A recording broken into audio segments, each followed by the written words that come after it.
Barry Nussbaum of the Barry Nussbaum Report. The Iran nuclear deal, what's it about? Why is this so important? What are the questions that everyone wants to know? Because you wanted to know, here are the answers that you've asked for, with a special thanks to Stand With Us for helping us get the word out.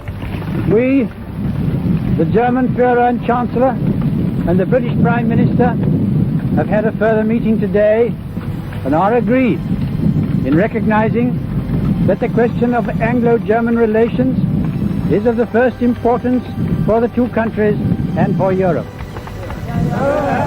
We regard the agreement signed last night and the Anglo-German naval agreement as symbolic of the desire of our two peoples never to go to war with one another again. In 1938, a jubilant Prime Minister of England returned to Great Britain with the news that he had obtained a piece of paper that guaranteed peace in our time. When he landed in London, he was the most popular man in the British Isles. He had extracted from the head of Germany a concession that there would always be peace in Europe, that war would be averted, that the thousands and thousands that could possibly die in a confrontation over Czechoslovakia would never have to go to fight, because in exchange for an agreement that allowed Chancellor Hitler to keep the part of Czechoslovakia that he had invaded and annexed, there would be no war. Everybody knows what happened next. The greatest war in the history of mankind started a little over a year later, and as history has pointed out, it happened simply because a tyrant who wanted to rule the world was given everything he asked for in exchange for basically giving up nothing. England got nothing in return other than a promise not to go any farther, and Hitler got everything he wanted. As a result, approximately 65 million people died, Western civilization in Europe was almost completely destroyed, and the world was changed forever in terms of who died, including, by the way, my own personal family, most of whom are still in Auschwitz in the dirt, having been burned in the ovens. My parents survived and made it to the United States in 1948, and hence I'm here being able to tell you the story. The Iranian nuclear deal has scary similarities to what happened in 1938, with one big, profound difference. Hitler wasn't given tens of billions of dollars. Hitler wasn't being allowed to develop certain weapons that could end the world civilization as we know it. He was simply allowed to keep some land. We, America, in 2015, are giving away much more than was given away in 1938 by Prime Minister Neville Chamberlain. Point one, Iran's prior weaponization program. Originally, the international community demanded and was promised by our president that Iran would come clean on what they have been doing for the past decades when they've been non-compliant and out of compliance with both the IAEA and dozens of UN sanctions in regards to weaponizing nuclear and conventional weapons programs. The violations have been so outlandish that the IAEA, as recently as 2 weeks ago, was saying Iran has never been in compliance with any existing restrictions on their weapons programs. Those weapons programs, non-compliance inspections were still, as recent as 2 weeks ago, being complained about at the UN by the IAEA. Under the proposed JCPOA, the IAEA has not figured out yet how they're going to get Iran compliant with the new program in regards to coming clean on what they've done in the past. There's the worry among many experts that everything that's been done in the past is just going to be forgiven, it's going to be forgotten about, and let bygones be bygones. By the way, if it does end up being bygones be bygones, the world will never end up finding out how far along certain weaponization programs have gotten, because they've never, ever been disclosed.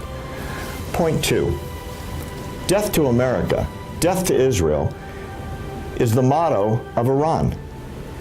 You might have heard your president say, well, that's just a few people, it's a small minority within Iran. Actually, nothing could be further than the truth. Weekly, as many as 500,000 people are assembled in Tehran's main square. They are led in the death to America and death to Israel chants by none other than one of or the leader of Iran's mulatocracy. Sometimes half a dozen rulers are up on the stage leading the chants and proclaiming that death to America and death to Israel are not only the current philosophic guiding light within Iran, but will continue to be so forever. And this agreement does nothing to change it. Now, you may have heard the old adage, you don't make peace with your friends, you make peace with your enemies, and I would agree with that. There is one profound difference. At the end of a peace treaty, generally, one side doesn't say to the other side, I'm still planning to kill you, and I'm planning to kill you and your allies with the money you're going to give me so I can build weapons, acquire weapons, hire terrorist proxies around the world and arm them to come after your citizens and your soldiers, because that is exactly what we are doing. We're giving one of the most collapsed economies in the world the means and the financing to do everything they've wanted to do and have been unable to do since they took over with the Iranian Revolution when they overthrew the Shah. 3, inspections. Do you remember President Obama in the Rose Garden some weeks ago proclaiming that the cornerstone of his deal with Iran included anytime, anywhere, unannounced inspections all over Iran to make sure that Iran would never again embark on a nuclear weaponization program? And Iran has also agreed to the most robust and intrusive inspections and transparency regime ever negotiated for any nuclear program in history. Of course you remember that. The whole world remembers it. Soon after that announcement, the supreme leader of Iran, Ayatollah Khamenei, announced that not only was that not part of the deal, it would never be part of the deal, and inspections would be done when and where Iran decided they would be. So anytime, anywhere, all over Iran inspections became, you can make an appointment, and 24 days after the appointment is made, we may let you inspect. However, if we don't want you to inspect, we will just say no. And then that inspection request will go to a special committee that is tasked with enforcing the agreement. Oh, by the way, Iran sits on that committee. And if they vote no to the inspection or want to change the inspection, that inspection might not take place for weeks or months. And oh, by the way, by that time, whatever was at the inspection site most certainly won't be. Let me ask you don't this. possess it. It's in the possession of the IAEA. Are you going to read it? We don't have access to the actual agreement, or at least. But Secretary Rice has access to it, but you don't have access to it. I don't know about that.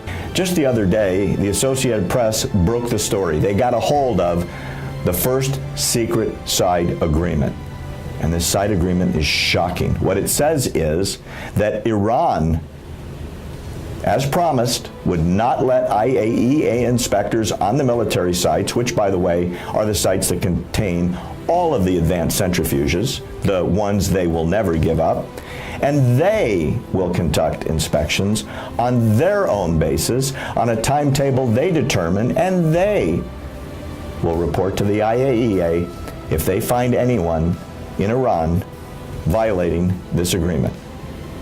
Can I predict now that they will never find anything in any inspection they will ever do until the end of time?